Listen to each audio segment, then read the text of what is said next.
Morning all of you. आज हम आप लोगों को मॉडर्न हिस्ट्री का पहला चैप्टर जो कि भारत में यूरोपीय कंपनियों का आगमन है उसे पढ़ने वाले हैं और यहाँ से जो क्वेश्चन पूछा जाता है एग्जाम्स में उसको भी हम समझने का प्रयास करेंगे। तो स्टार्ट करते हैं। सबसे पहली बात है कि भारत में जो यूरोपीय कंपनी थी, भारत में जो उनका आगमन हुआ, क्यों हुआ, ऐसा क्या हुआ था यूरोप में जो वो लोग वहां से भारत की ओर रुख किया। इस बात को हम थोड़ा सा बेसिक तौर पे समझ लेते हैं। तो वो क्या होता है कि यूरोप में नव जागरण यानी कि पुनः जागरण का दौर आ गया रहता है। सबसे पहले देखेंगे, अगर हम यहाँ पर ध्यान से थोड़ा सा इसको समझ लेते हैं।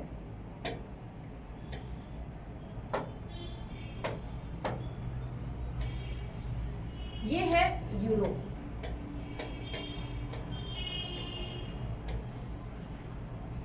और ये है अपना भारत। यहाँ पर क्या कंडीशन है कि यहाँ पर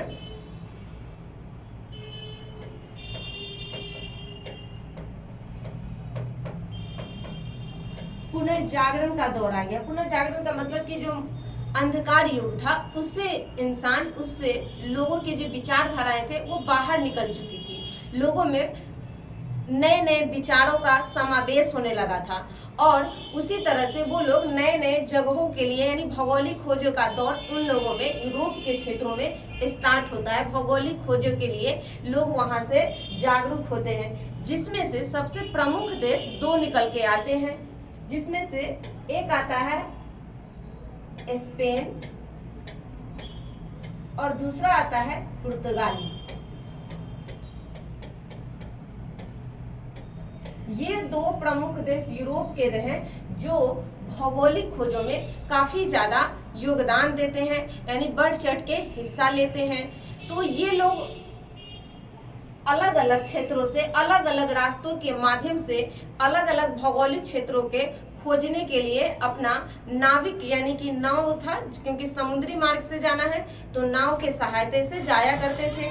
तो होता क्या है कि इसी क्रम में ये लोग भारत के खोज के लिए यानी समुद्री मार्ग से भारत के खोज के लिए ये लोग भारत में आते हैं। और इसमें क्या होता है कि इन्हीं खोज के दौरान सबसे पहले यहाँ पर हम ये देख भी लेते हैं कि भारत में यूरोपीय कंपनियों का आगमन का क्या कारण था। तो पहला कारण है पुनः जागरण की भूमिका, जो हम अभी बताएं। दूसरा है भारत एवं यूरोप के बीच नए समुद्री मार्गों की खोज। देखिए, भारत के जो खोज करने की बात आती है तो ऐसा नहीं है कि भारत का सबसे पहले खोज किया गया, क्योंकि भारत को प्राचीन काल से ही लोग जानते थे और यूरोप के जो लोग थे उनका व्यापारिक संबंध मध्यकाल से भी था। लेकिन कुछ कारणों से, यानी कि जब तुर्की और अरबों के बीच जो संघर्ष की स्थिति उत्पन्न होती है तो वो जो एक क्षेत्र आता है यूरोप और मध्य एशिया के बीच में एक जगह आता है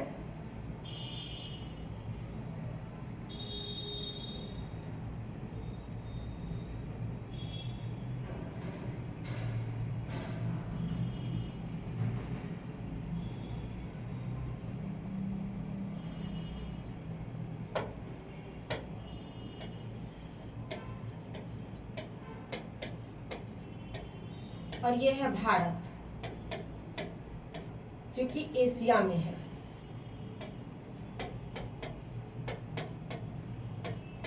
इस दोनों के बीच में एक जगह है जिसका नाम है कुस्तुनतुनिया।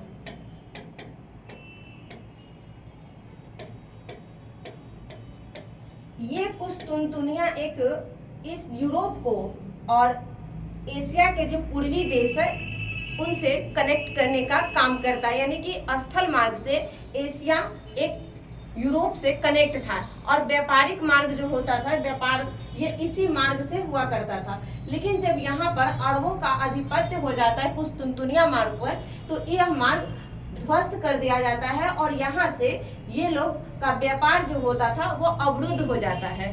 तो जिसके कारण यहाँ के लोग जो थे, यूरोप के लोग, उनको व्यापार के लिए भारत की ओर रुख करना पड़ा। तो इस रुख को, यानी ये जो रास्ता था ये तो अवरुद्ध है, अब कोई दूसरा रास्ता चाहिए। तो दूसरे रास्ता के लिए ही इन लोगों ने समुद्री मार्ग को प्रशस्त किया।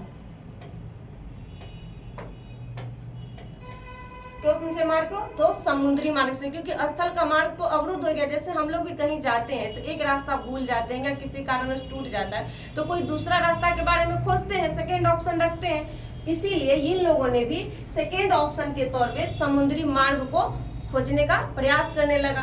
और जितने भी यूरोप के देश थे ये सब भारत के मतलब भारत आने के लिए आगमन के क्रम में ही अलग अलग स्थलों का खोज किया, जिसमें आप जानेंगे कि 1492 में अमेरिका का खोज कर दिया गया था कोलंबस के द्वारा। और ये कोलंबस कहाँ का रहता है? तो स्पेन का।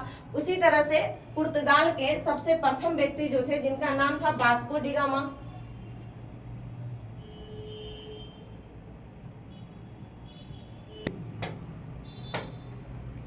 ये आपका यूरोप में एक स्पेन है, पुर्तगाली है, एक हमारा इंग्लैंड रहा, एक फ्रांस रहा, डच रहा। ये सब यूरोपियन कंपनी है जिसमें कोड लग जाता है भौगोलिक खोजों के लिए। आगे मतलब हम जाएं भारत की ओर, भारत से व्यापार करें, इस तरह का होड़ लग जाता है भारत के समुद्री मार्ग से खोजने के लिए। और इसी क्रम में पुर्तगाल के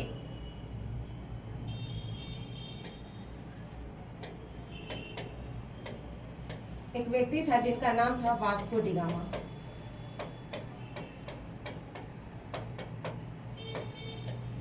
ये अपने नाव के यानी कि नौसेना के हिसाब से जो उन लोग का नाव होता है उसकी सहायता से भारत की खोज की ओर निकलता है। और जब ये आते हैं इधर तो ये भी भारत की खोज के क्रम में एक जगह पर आके रुकते हैं, दक्षिण अफ्रीका का सबसे दक्षिणतम बिंदु जिसका नाम है केप ऑफ गुड होप।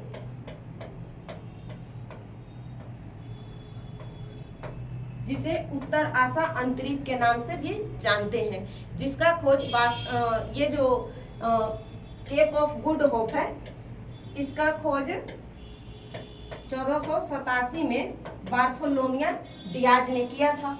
और इसी जगह पर वास्को डी गामा आकर के मतलब अपना जैसे कोई भी आदमी लंबा यानी कि लॉन्ग डिस्टेंस का ट्रेवल करता है यानी ज़्यादा दूरी का रास्ते कहीं सफ़र करना होता है तो हम लोग बीच में रास्ते में रुकते हैं, चाय पानी खाना पीना खाते हैं। तो उसी तरह से ये भी जब इतना लंबा सफ़र कर रहा था तो ये भी थक चुके थे, इसको भी लग रहा था कि पता नहीं हम इंडिया पहुँचेंगे कि नहीं, भारत को खोज पाएंगे कि नहीं।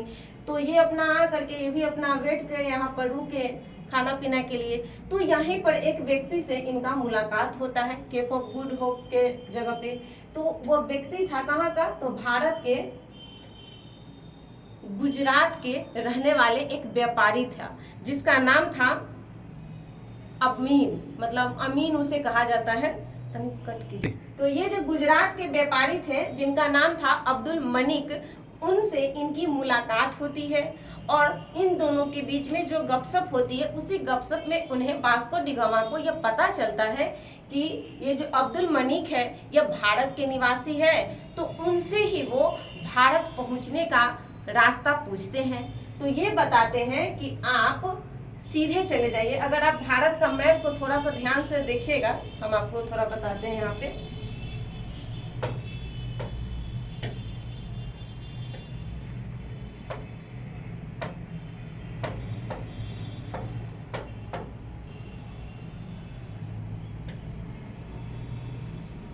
अगर आप भारत का मैप को थोड़ा सा ध्यान से देख रहे हैं तो ये हमारा क्षेत्र है केरल।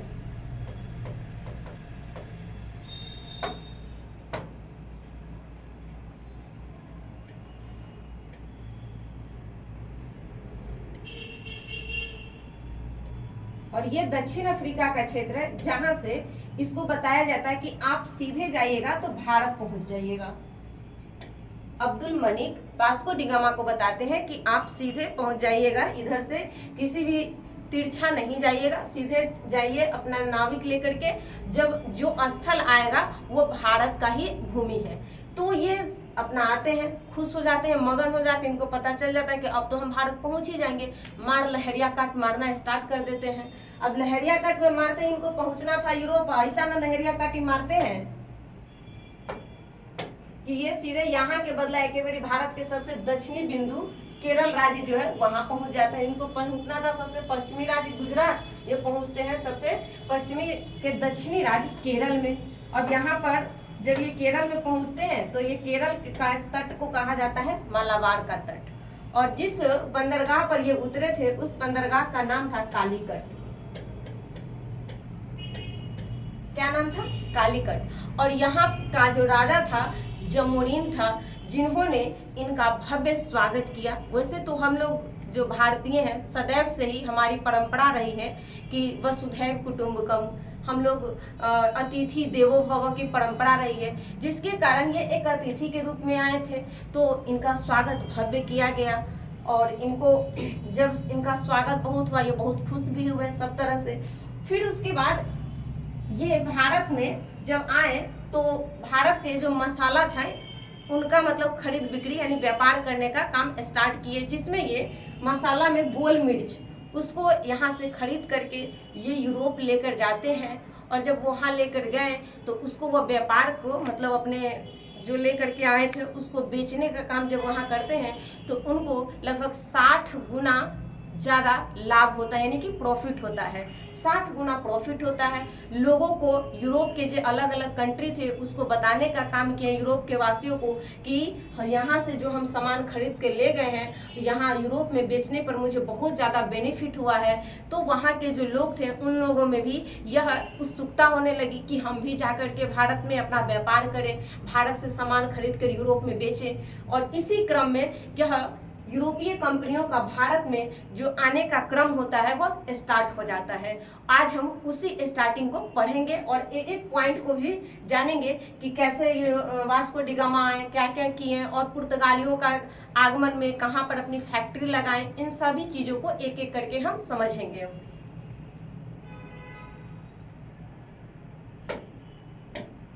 यहाँ पर देख रहा है कि भारत में यूरोप के बीच नए समुद्री मार्ग का खोज हो गया। दूसरा है जहाज रानी निर्माण एवं नौ परिवहन में प्रगति हुई। यूरोपीय में एक और काम हुआ था कि वहाँ पर ना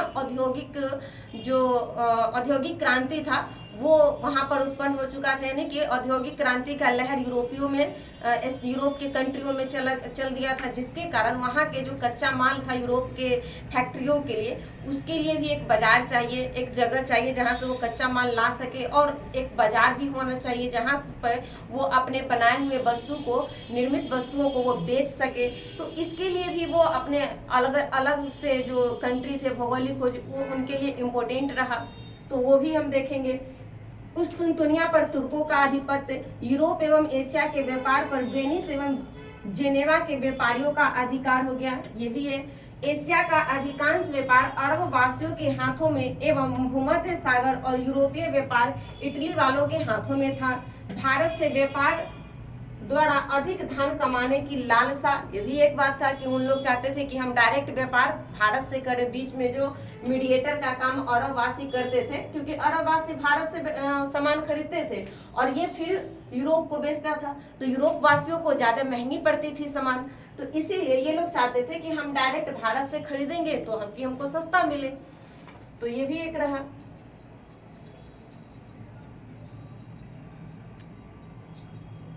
ये रहा यहाँ पर हम देख सकते हैं मैप से कि ये भारत रहा, और ये जो रहा दक्षिण अफ्रीका का सबसे दक्षिणी बिंदु यहाँ पे जो उत्तर आसा अंतरिप है वो यहीं पे था, और उसके बाद ये आ गया हमारा भूमध्य सागर का क्षेत्र है, तो यहीं पर व्यापार जो पहले होता था इसी क्षेत्र से कुस्तुनतुनिया के क्षेत्र पर जो 1400 तो ये जो 1453 में यही कुस्तुनतुनिया पर आधिपत्य हो गया, जिसके कारण ये स्थल मार्ग रुक गया। अब यहाँ के लोगों को इधर से जाना पड़ने लगा, व्यापार करने के लिए भारत की ओर आने लगा इधर से, तो ये मैप के हिसाब से भी हम देख सकते हैं। और ये जानने के लिए इनको बताया कि आप ऐसे सीधे जाइए, ये चले गए ऐसे, तो ये भी देख लीजिए। आता है भारत में पुर्तगाली यानी वास्को डी गामा के आने से क्रम। उससे पहले हम थोड़ा सा ये भी देख लेंगे कि जो वास्को डी गामा थे वो जो पुर्तगाल के निवासी थे, वो भारत में जब आते हैं तो पुर्तगाल के जो राजा थे शासक, जो पुर्तगाल के शासक थे उन्होंने जो पुर्तगाली नाविक थे जो भौगोलिक खोजों के लिए अग्रसर थे उनको बहुत ज़्यादा हेल्प किए, यानी मदद करते थे आर्थिक रूप से और उन्हें प्रोत्साहन देने का काम किया। तो उसमें एक क्वेश्चन कभी कभी पूछा जाता है कि पुर्तगाल के जो शासक थे वो कौन थे। तो प्रिंस, इनका नाम था Prince Henry the navigator. Prince Henry the navigator.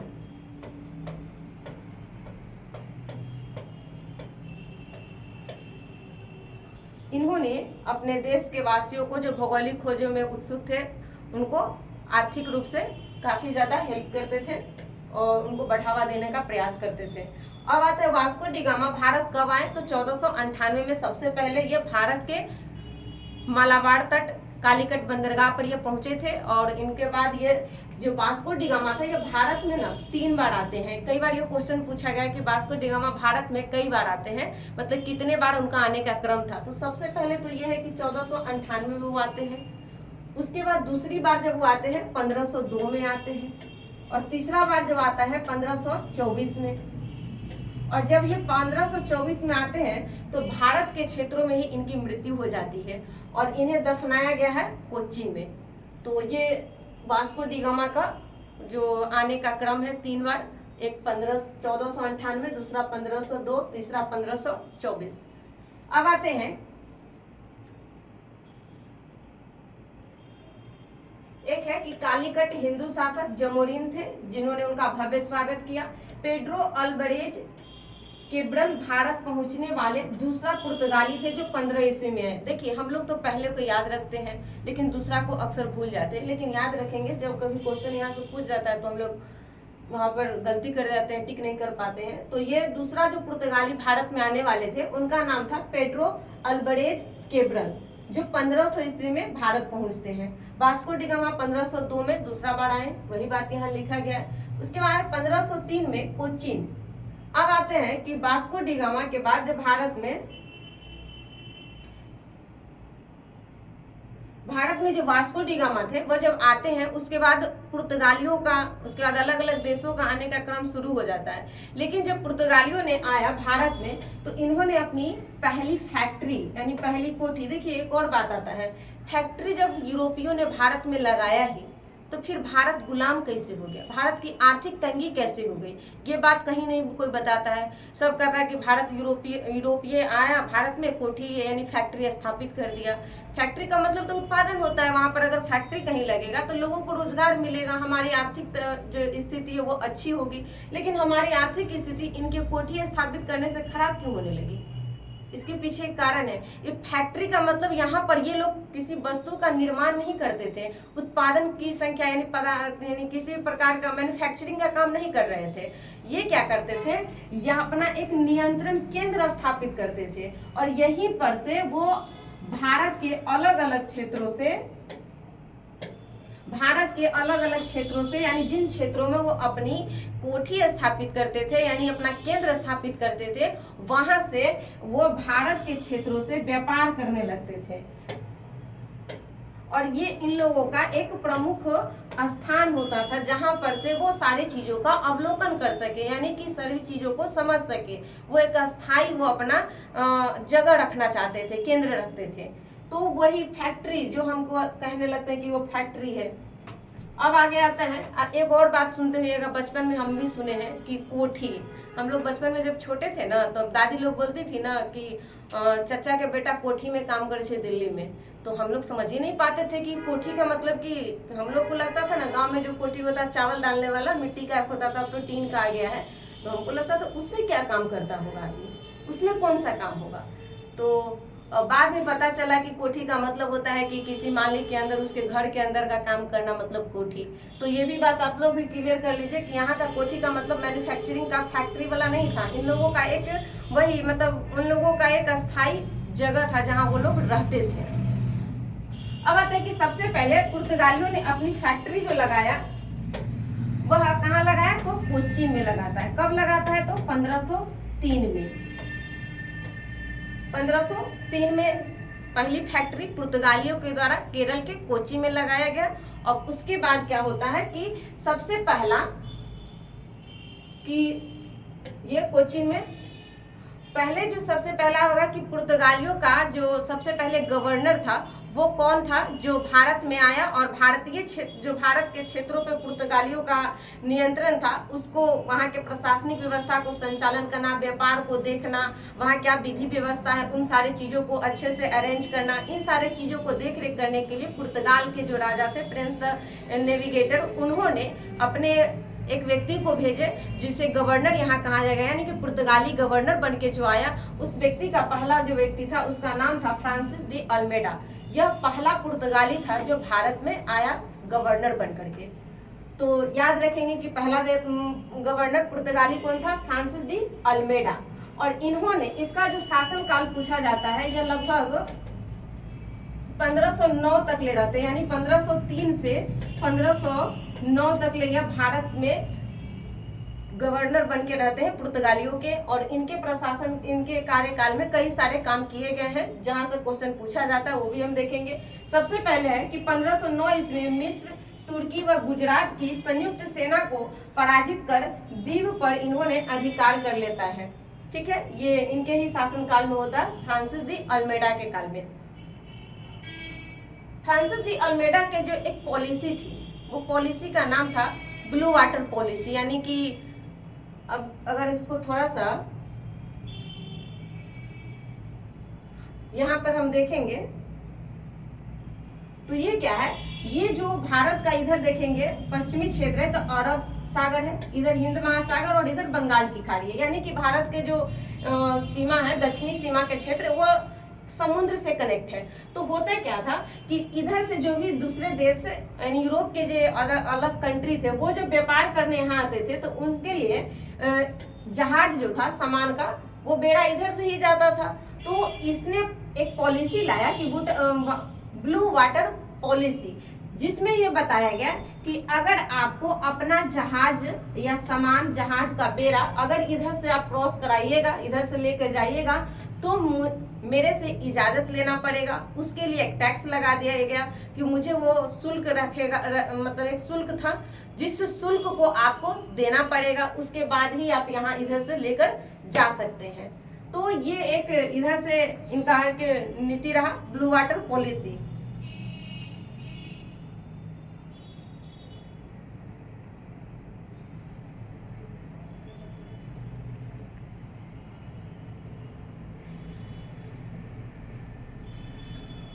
अब देखिए, पुर्तगीज यानी कि पुर्तगाली सेना, पुर्तगालियों सेना में भारतीयों की भर्ती, ये क्या हुआ। देखिए, अब एक और बात आता है कि जब वो केंद्र स्थापित किए, तो वहां पर देख रेख करने के लिए उन व्यापारियों के प्रशासनिक व्यवस्था के लिए उनको सेना की आवश्यकता हुई। तो होता क्या है कि वो उतने जनसंख्या में यूरोप से तो वो लोग ला नहीं सकते थे अपनी सेना को, इसलिए उन्होंने ऐसा किया कि यहाँ ही के लोगों का, यानी कि भारत के जो स्थानीय निवासी थे, जो भारत के लोग थे, उनको क्या किया, ट्रेनिंग दिए और अपनी सेना में शामिल किए। तो ये भी एक क्वेश्चन पूछा जाता है कि किसके शासनकाल में पुर्तगालियों ने भारतीय लोगों को अपनी सेना में भर्ती किए। तो ये हम अल्मेडा के काल में, फ्रांसिस डी अल्मेडा के ही काल में हुआ था। उसके बाद आता है पुर्तगीजों को भारतीय स्त्रियों से विवाह करने को प्रोत्साहित किया।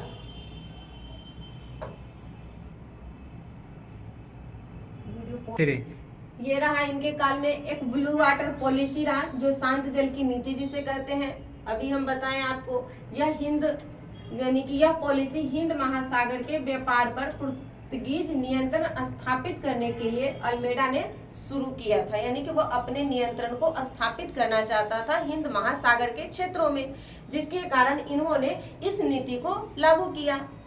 अब आते हैं दूसरा जो पुर्तगाली गवर्नर बन के आया, वह था अल्फांसो डी अल्बुकर्क। इस ही भारत में पुर्तगाली शक्ति का वास्तविक संस्थापक भी कहा जाता है, अल्फांसो डी अल्बुकर्क को।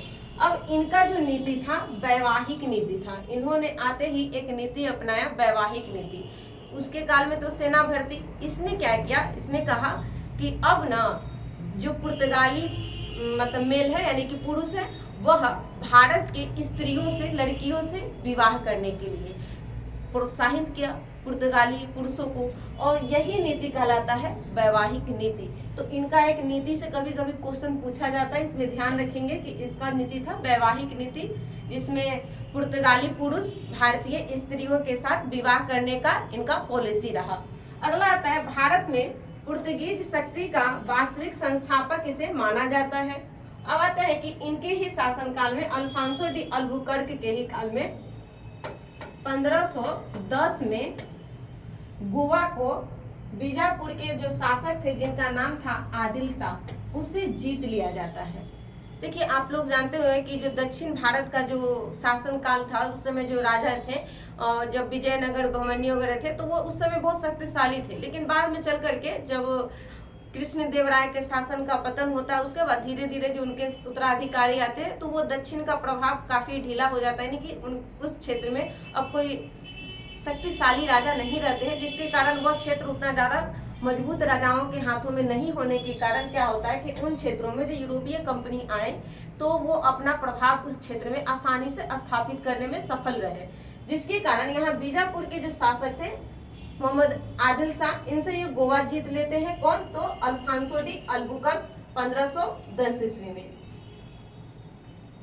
आते दक्षिण पूर्व एशिया मलक्का पर नियंत्रण स्थापित किया, फारस खाड़ी पर स्थित हरमुज पर अधिकार किया, गोवा को 1510 में जीत लिया, मलक्का को 1511 में और हरमुज को 1515 में। ये क्रम हम याद रखेंगे, गोवा वाला तो सबको याद रखता है, लेकिन ये भी याद रखेंगे कि मलक्का पर कब स्थापित किया था केंद्र नियंत्रण, तो 1511 में, और हरमुज पर 1515 में। इसने गोवा को राजनीतिक व सांस्कृतिक केंद्र के रूप में उभारा।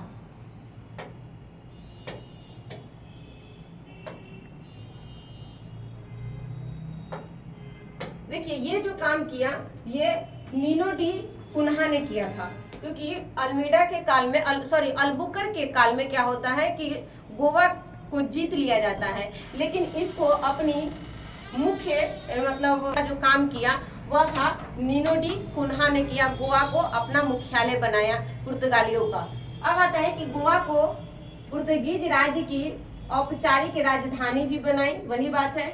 इसने सैंथोमी, मद्रास, हुगली, बंगाल द्वीप में पुर्तगीज बस्तियों की स्थापना की, यानी कि जो नीनो डी कुन्हा थे, इसने क्या किया कि मद्रास में, जिसका सैंथोमी, और बंगाल के क्षेत्रों में हुगली, और द्वीप जो है उस पर अपनी नियंत्रण, अपना क्षेत्र स्थापित करने का काम किया। उसके बाद बंगाल के शासक मसूद शाह द्वारा पुर्तगालियों को चटगांव और सतगांव में व्यापारिक कंपनी की अनुमति दे दिया गया। ये मसूद शाह कौन था? तो बंगाल के शासक मसूद शाह थे उस समय, जिसने पुर्तगालियों को चटगांव और सतगांव पर व्यापारिक करने की अनुमति दे देती है।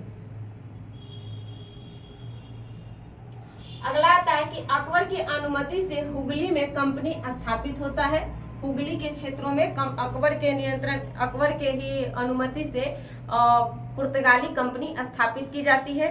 उसके बाद आता है शाहजहां ने हुगली को पुर्तगालियों के अधिकार से छीन लिया। देखिए यहाँ पर है कि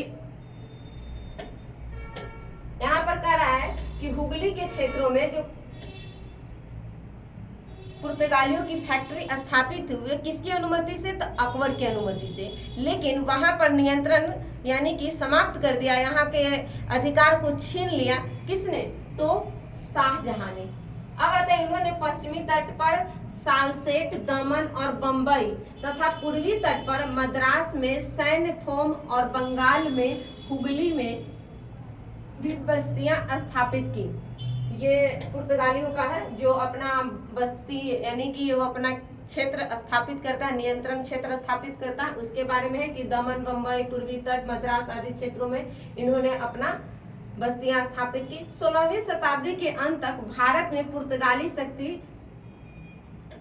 कम हो गई और उन्होंने दमन, दीप और गोवा को छोड़कर भारत में अपने सभी अधिकार क्षेत्रों को खो दिया।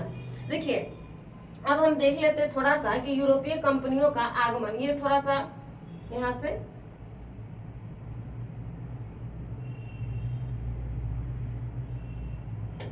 अगर देखें यूरोपीय कंपनियों का आगमन,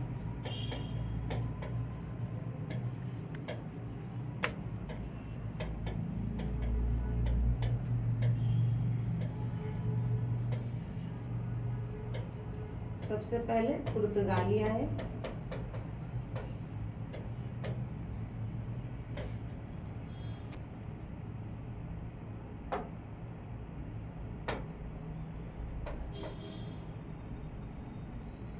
अंग्रेज, फिर डच, फिर फ्रांस,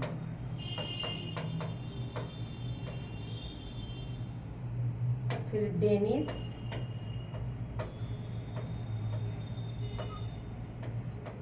उसके बाद डेनिस के बाद एक लास्ट जो आता है स्वीडिश। इसको डेनिस,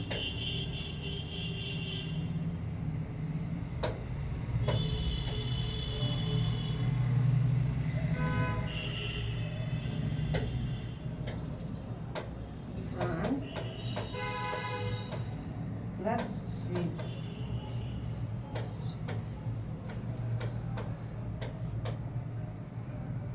पुर्तगाली 1498 में, अंग्रेज 1600 में, डच 1605 में, डेनिस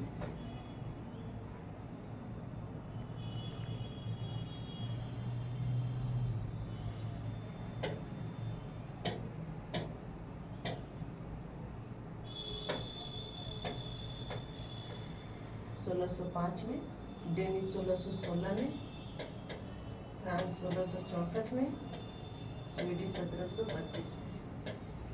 ये सारा कंपनी जो था भारत में यूरोपीय कंपनियों का ये जो आगमन का क्रम रहा, ये क्रम था, पहला पुर्तगाली आए, फिर अंग्रेज, फिर डच, फिर डेनिस, फिर फ्रांसीसी, उसके बाद स्वीडिश।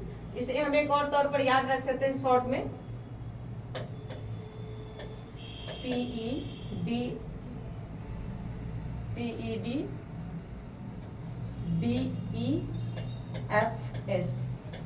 ऐसे याद रख सकते हैं। पेड दे फिश, यानी कि पेड करने के लिए कहा जा रहा है कि पेड दे फिश, यानी कि पी से पुर्तगाली, ई से अंग्रेज, डी से डेनिस, डच, डी से डेनिस, एफ से फ्रांस और एस से हो जाएगा स्वीडिश। ये कंपनियों का आगमन का क्रम रहा, इसका वर्ष भी रहा। अब आता है कि भारत में जो यूरोपीय कंपनी थी, इनका जो फैक्ट्री स्थापित हुआ वो कहाँ कहाँ, सबसे पहली फैक्ट्री उन्होंने कहाँ कहाँ स्थापित किया, तो इसका भी एक क्रम भारत के मैप पर हम देख लेंगे।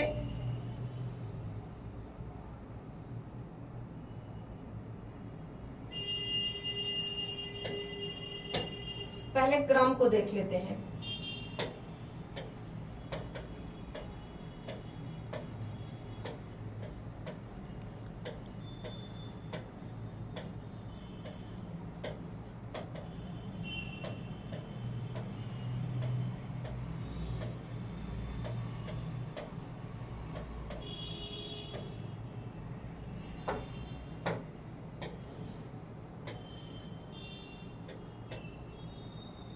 भारत में सबसे पहले स्थापित करने वाली कंपनी जो थी वो थी पुर्तगाली, कोचीन में स्थापित किया था। दूसरा था डच, तीसरा हो जाएगा अंग्रेज,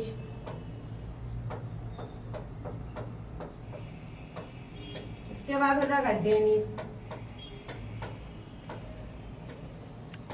और डेनिस के बाद हो जाएगा फ्रांसीसी,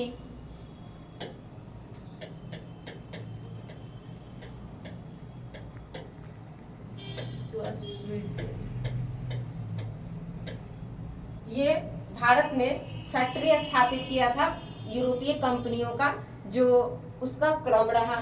तो ये क्रम है पुर्तगाली, डच, अंग्रेज, डेनिस, फ्रांसीसी और स्वीडन। और इसमें अगर हम देखें कि सबसे पहले इसने कहाँ स्थापित किया था, कोचीन में। 1503 में। उसके बाद डच ने सबसे पहली फैक्ट्री कहाँ लगाया था? तो मसूलीपट्टनम में। मसूलीपट्टनम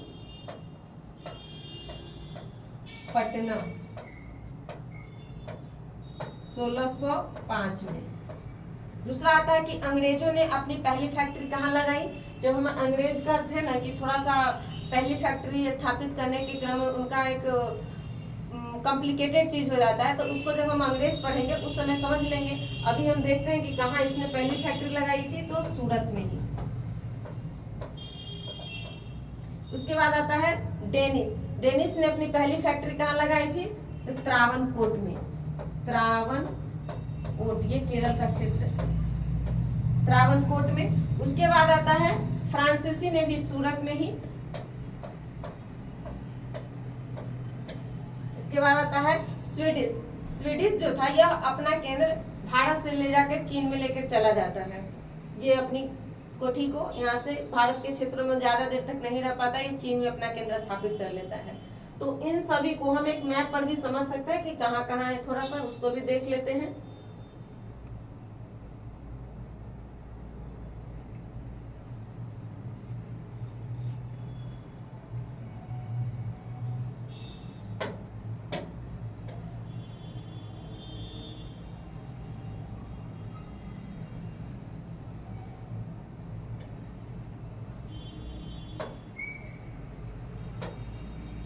सबसे पहले के देखेंगे सूरत में।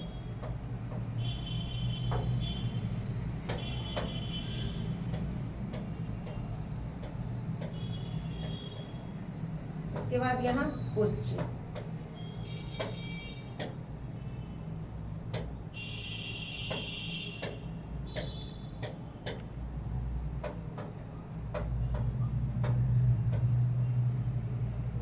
मसूलीपट्टनम।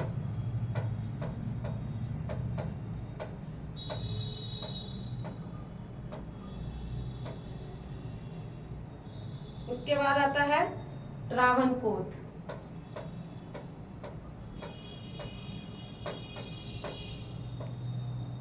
ये तमिलनाडु के क्षेत्रों में, ये आ जाएगा अरुणाचल प्रदेश के क्षेत्रों में। ये कोचीन हमारा केरल में है। उसके बाद और कौन था? कोरल के।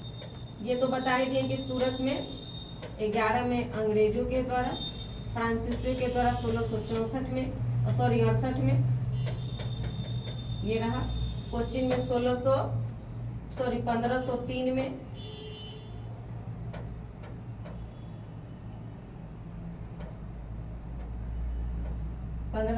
में। उसके बाद मसूलीपट्टनम आंध्र प्रदेश में रहा 1505 में, सॉरी 1605 में। और उसके बाद त्रावणकोट में जो कि 1620 में रहा। तो ये मैप पर हम ध्यान रखेंगे। अब आता है कि यूरोपीय के आगमन से भारत में क्या क्या चीज का आगमन हुआ।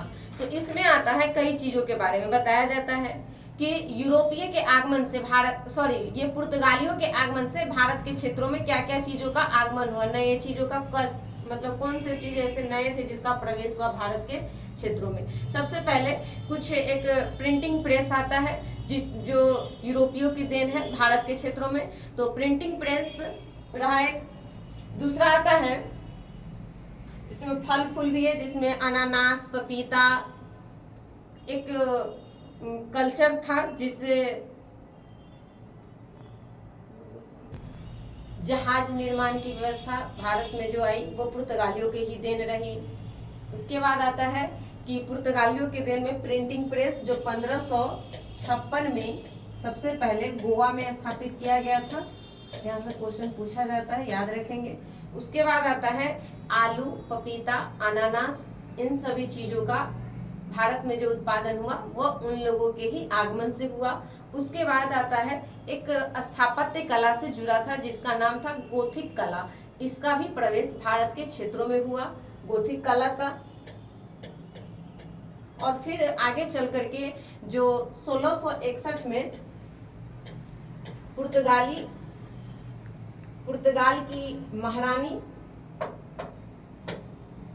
की महारानी और ब्रिटेन के राजा जिसका नाम था चार्ल्स ब्रिटेन के राजा जिसका नाम था चार्ल्स द्वितीय, उनका और ये पुर्तगाल की रानी कैथरीना से इनका विवाह हो जाता है। और विवाह के क्रम में होता क्या है कि इन दोनों के बीच में रिलेशन स्थापित हो गया। इन दोनों का जो एक कंपटीशन की भावना थी भारत के क्षेत्रों में, वह एक रिश्तेदारी में बदल जाता है। और यहाँ से भारत का जो क्षेत्र था एक बम्बई, वह दहेज में पुर्तगालियों को मिल जाता है। पुर्तगालियों ने किसको दे दिया, तो अंग्रेज के राजा चार्ल्स द्वितीय को दे देता है। और उसके बाद से यह बम्बई का क्षेत्र राजा ने, चार्ल्स द्वितीय ने ब्रिटिश ईस्ट इंडिया कंपनी को 100 पाउंड के किराया पर लगा देते हैं, ईस्ट इंडिया कंपनी को। और इस तरह से यह पुर्तगालियों का प्रभाव धीरे धीरे भारत के क्षेत्रों में सीमित रह जाते हैं। और उसके बाद अंग्रेजों का प्रभाव भारत के क्षेत्रों में बढ़ने लगता है।